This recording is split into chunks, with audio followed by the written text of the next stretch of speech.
Welcome to PS future times. PS future times में आप लोगों का स्वागत है।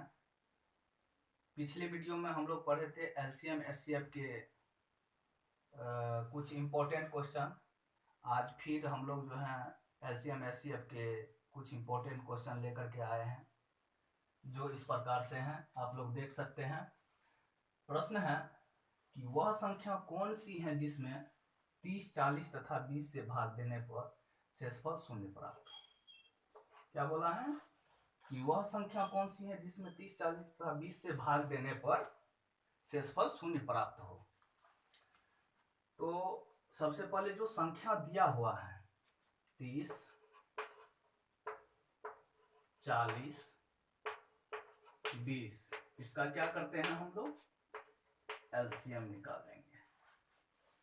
एलसीएम निकालने के लिए बताए थे कि मैक्सिमम नंबर यहाँ पे जो है 40, वो 20 उसको डिवाइड करता है। अब ये दोनों में कॉमन हमको देखना है, ये दोनों में कॉमन है क्या, तो 10 है, यहाँ 3, यहाँ 6, तो अब तो कॉमन है नहीं, आपस में मल्टीप्लाई कर देंगे। तो 4 दिया 12, 120, 120 मेरा एलसीएम आ गया। अब छोटी सी छोटी संख्या बोलता था तो आंसर यहीं पे हो जाता, लेकिन यहाँ पे बोला गया है कि वह संख्या बोला है। तो वह संख्या जो बोला है, तो यहाँ पे हम सबसे पहले संख्या जो 120 निकला है उसको भाजक के रूप में हम यूज करेंगे। 120 को हम भाजक के रूप में यूज करेंगे, और 1 चांस में अगर लेते हैं इसको क्वार्टेंट बोलेंगे, यानी भागफल। और शेषफल बोलता है कि शून्य प्राप्त होता है, तो शून्य शेषफल प्राप्त होता है। तो ये संख्या जो है 120 हो जाएगा। अब देखते हैं, ऑप्शन में तो है नहीं कहीं पे 120। अब इसको जो है फिर हम 3 चांस में देखते हैं लगा करके, या 2 ही चांस में देखते हैं लगा करके, शेषफल शून्य प्राप्त होता है। 12 दूना 24, 240, ये भी तो है नहीं ऑप्शन में।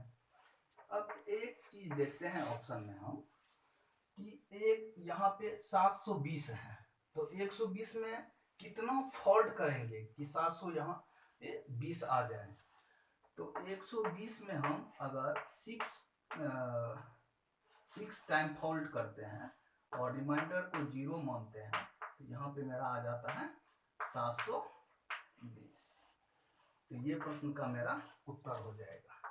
इस प्रकार के प्रश्न को जो है, अगर यहाँ पे वह संख्या अगर बोलता है निकालने के लिए, तो ऑप्शन बेस पर ही इस प्रश्न को हल करेंगे। उतारिए, फिर आगे क्वेश्चन हम देखते हैं। अब एक और प्रश्न लिए हैं हम, जो बोल रहा है कि वह संख्या, जहां पे ये लिखा जाए संख्या शब्द, उसको गौर से पढ़ना है। वह संख्या कौन सी है जिसमें 24, 36 तथा 72 से भाग देने पर शेषफल 10 प्राप्त हो। तो उसमें था शेषफल शून्य प्राप्त हो, और इसमें दिया हुआ है कि शेषफल 10 प्राप्त हो।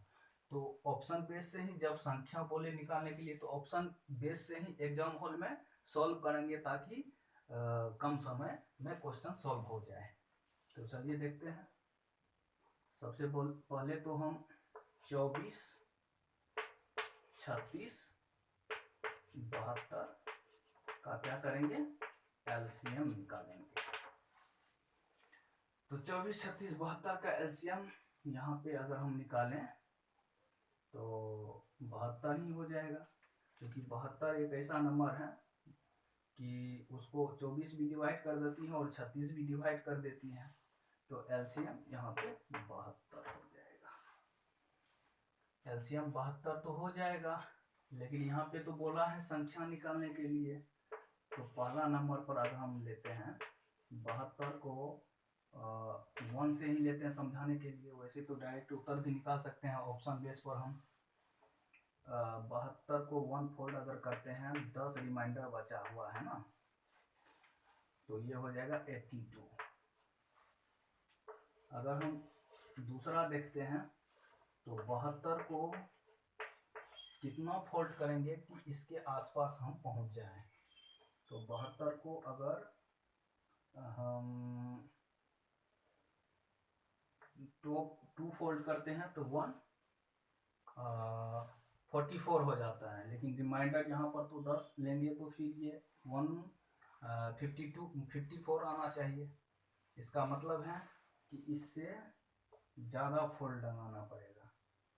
तो 4 फोल्ड से लगाते हैं हम, तो ये कितना हो जाता है +10, ये हो जाता है 4 दूना 8, 7 चौके 28, 4 दूना 8, 7 चौके 28, 288 + 10 करेंगे तो 298। तो इसका अर्थ है कि ये वाला जो है आंसर हो जाएगा मेरा। फिर इस प्रकार से प्रश्न अगला लेते हैं हम। अब ये प्रश्न को देखिए कि इसमें बोला गया है कि वह न्यूनतम संख्या कौन सी है जिसमें 12, 15 तथा 30 से भाग देने पर शेषफल क्रमशः 10, 13 तथा 28 प्राप्त हो। तो जो भी इम्पोर्टेंट क्वेश्चन एनटीपीसी तथा ग्रुप डी में पूछा जाएगा, सिर्फ उनको हम लोग जो है कवर कर रहे हैं, ताकि मेरा एक भी प्रश्न अगर ये चैप्टर से पूछा जाए तो छूटे नहीं। तो चलिए सवाल पर ध्यान देते हैं। तो सबसे पहले दिए गए संख्या कौन सब है, 12, 15 तथा 30 से भाग देने पर। तो यहाँ पे डिवाइजर और रिमाइंडर 3 दिए हुए हैं। तो डिवाइजर है क्या, 12 है, 15 है तथा 30 है। रिमाइंडर क्या है दिया हुआ, रिमाइंडर दिया हुआ है 10, 13 तथा 28, 10, 13 तथा 28। अगर हम देखें इनका डिफरेंस, तो इनका डिफरेंस जो दिया हुआ है,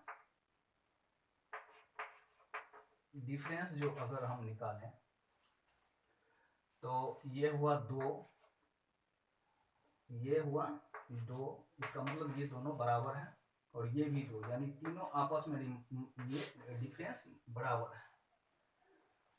तो डिवाइडर का हम लोग क्या करते थे, एलसीएम निकालते थे। इसका एलसीएम अगर निकालेंगे तो ये हो जाएगा 60,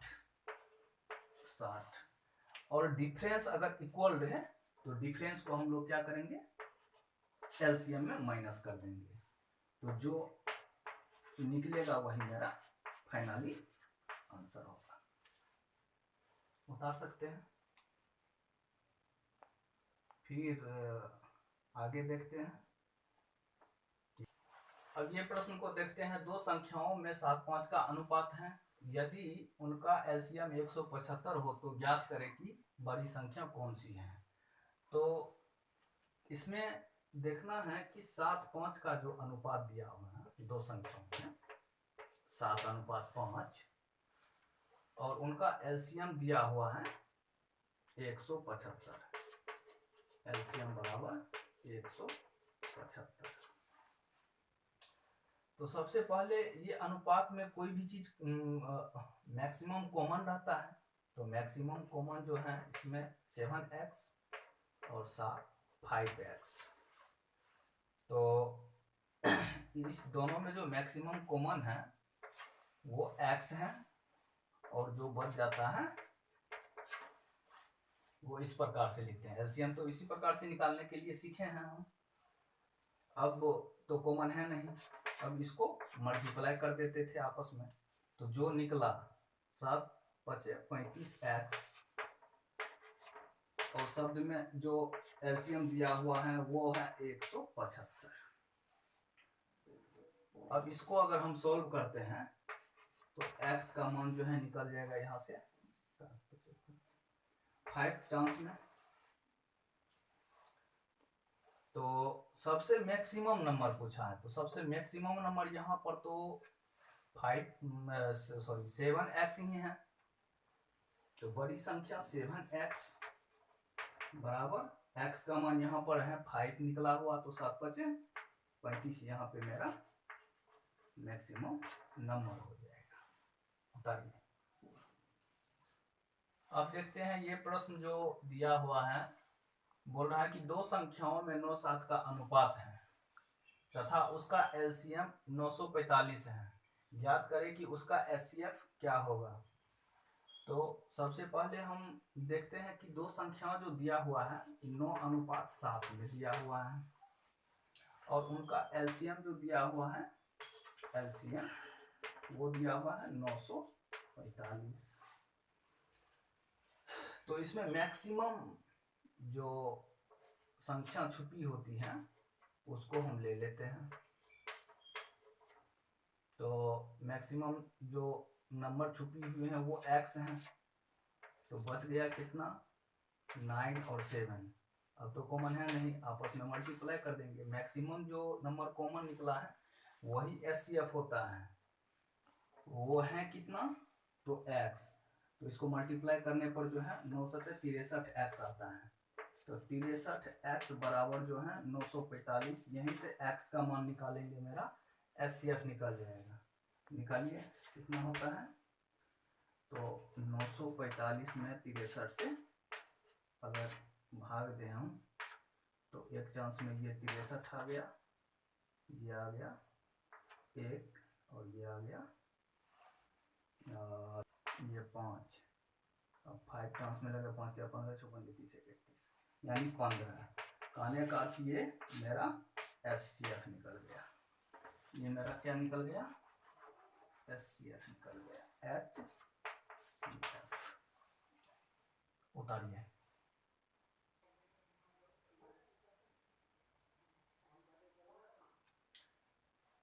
ये क्वेश्चन एग्जाम के दृष्टिकोण से काफी भी आए हैं, इसको आप लोग वेरी इंपॉर्टेंट में नोट कर लीजिएगा, क्योंकि ये सवाल जो है प्रायः रेलवे हो या एसएससी हो इसमें पूछ ही देता है। तो प्रश्न है दो संख्याओं का एचसीएफ 27 है तथा उनका योगफल 216 है, ज्ञात करें कि वे संख्याएं निम्न में से कौन सी है। तो दो संख्याओं का एचसीएफ दिया हुआ है, एचसीएफ 27, एचसीएफ बराबर 27 और उनका योगफल दिया हुआ है। योगफल क्या है दिया हुआ 216। अब देखिए कि यहाँ पर जो है दो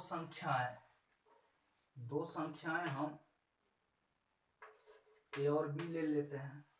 ए और बी तो ले ही लेंगे, लेकिन ए और बी वैसी संख्या होना चाहिए जो को प्राइम्स हो, को प्राइम्स हो। हम लोग तो को प्राइम्स नंबर थ्योरी वाले चैप्टर में पढ़ ही चुके हैं। अगर आप लोग वो वीडियो नहीं देखे हुए हैं तो जा करके वो वीडियो आप लोग देखिएगा। को प्राइम्स नंबर उस नंबर को कहते हैं जिसका एचसीएफ 1 होता है, अर्थात हम कहे तो उसमें कोई भी उभयनिष्ठ संख्याएं नहीं होती हैं। तो चलिए अगर हम देखें यहाँ पे तो 27A प्लस 27B बराबर 216। यहाँ से 27 अगर कॉमन ले लेते हैं हम तो बच जाता है A प्लस B बराबर 216। तो A प्लस B बराबर जो है निकलेगा यहाँ से 216/27। इसको कितना चांस में काट रहा है तो 8 7 56 8 9 16 5 21, 8 चांस में काट रहा है। तो अब यहाँ पे हम अगर देखें तो A प्लस B के जो जोड़े बनेंगे वो जोड़ने पर 8 हो, लेकिन वो संख्याएं क्या हो को प्राइम्स नंबर के जोड़े हो। तो 1 और 7 को प्राइम्स नंबर है, जोड़ने पर 8 हो रहा है, ये ठीक है। अगर हम 2 प्लस यहाँ पे 6 लेते हैं तो ये को प्राइम्स नंबर नहीं है, ये नहीं होगा। अगर हम यहाँ पे 3 प्लस 5 लेते हैं तो ये को प्राइम्स नंबर है, ये जोड़ने पर 8 हो ही जाता है। अगर हम 4 प्लस 4 लें तो ये भी कोप्राइम्स नंबर नहीं है। और अगर हम 5 + 3 ले, कोप्राइम्स नंबर हैं लेकिन ये संख्याओं का रिपीटेशन हो रहा है। जब संख्याओं का रिपीटेशन हो जाए या संख्याएं सेम आ जाए तो वहां पे हम क्या करेंगे, स्टॉप कर देंगे, इस सबको नहीं लेंगे। नोट में हम लिखाएंगे भी बाद में।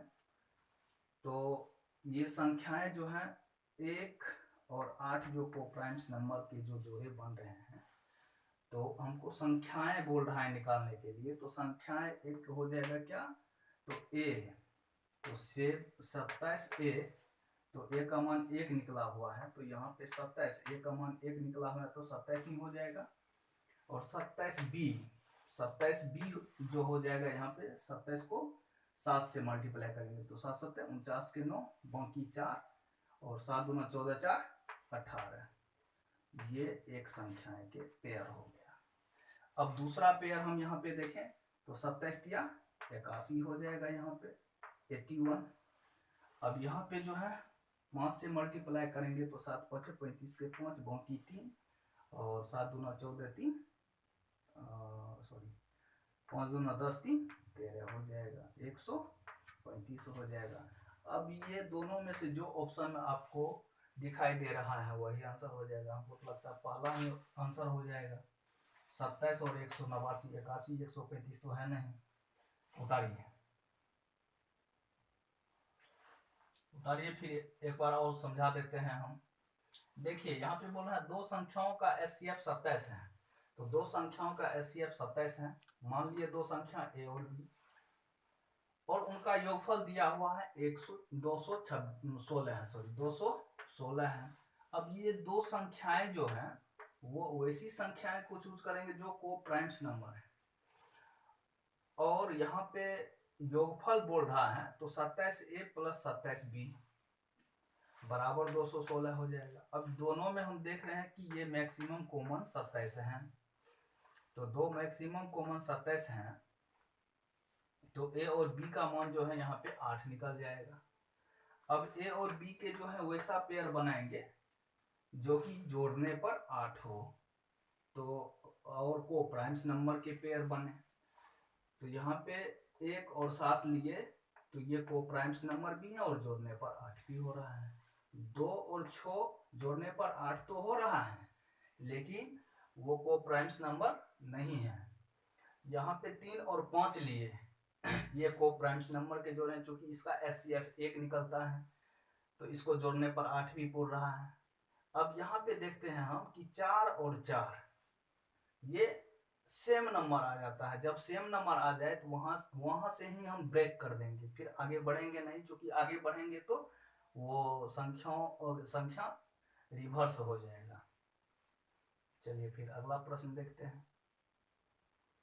देखिए ये प्रश्न बोल रहा है कि दो संख्याओं का HCF 31 है तथा उनका योगफल 155 है, वैसी संख्याओं के कितने जोड़े संभव होंगे।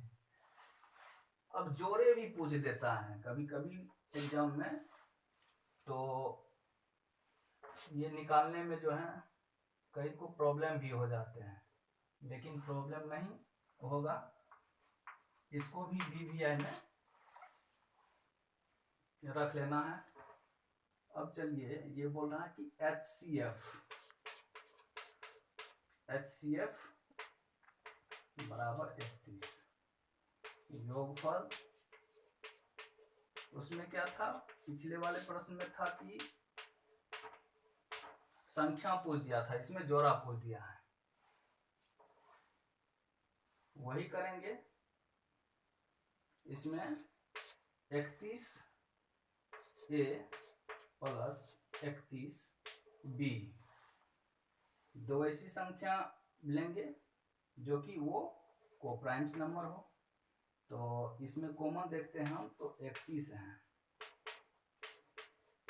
इसमें कॉमन जो है 31 है, तो ये A + B हो जाएगा बराबर 155। तो A + B जो है कितना हो जाएगा, A + B 155 बटे 31, 155 बटे 31। ये 5 चांस में कैंसिल हो रहा है, तो अब यहाँ पे देखते हैं कि a प्लस बी के कितने जोड़े संभव होंगे, a प्लस बी के कितने जोड़े संभव होंगे। तो यहाँ पे 1 और 4 लेते हैं, वो प्राइम्स नंबर है 1 और 4, और जोड़ने पर 5 भी पूर रहा है, ये जोड़ा तो ठीक है, ये जोड़े तो ठीक है। अब चलते हैं यहाँ पे 2 और 3, ये भी को प्राइम्स नंबर है, जोड़ने पर 5 पूर रहा है, ये भी जोड़ा ठीक है। अब अगर हम देखें तो इन्वर्स हो रहा है, तो जब बोले थे कि जब संख्या इन्वर्स हो जाए या इक्वल हो जाए तो उस स्थिति में हम वहां पे ब्रेक कर देते हैं। तो इसका 2 ही जोड़ा संभव है, 2 जोड़े। ये आपके प्रश्नों का उत्तर हुआ। इसमें नोट लिखाने की तो कोई खास जरूरत है नहीं। हम बोले कि जहां पे संख्या इक्वल आ जाए और या इन्वर्स हो जाए तो वहां पे ब्रेक कर देना है, वही जोड़े हो जाएगा। तो इस प्रकार के जो प्रश्न हैं एग्जाम में आप लोगों को निश्चित ही हेल्प करेंगे और पूछे जाएंगे निश्चित तौर पर। ये वीडियो आप लोगों को कैसा लगा? अगर अच्छा लगा तो दोस्तों को शेयर करें, लाइक करें और सब्सक्राइब करें। जय हिंद।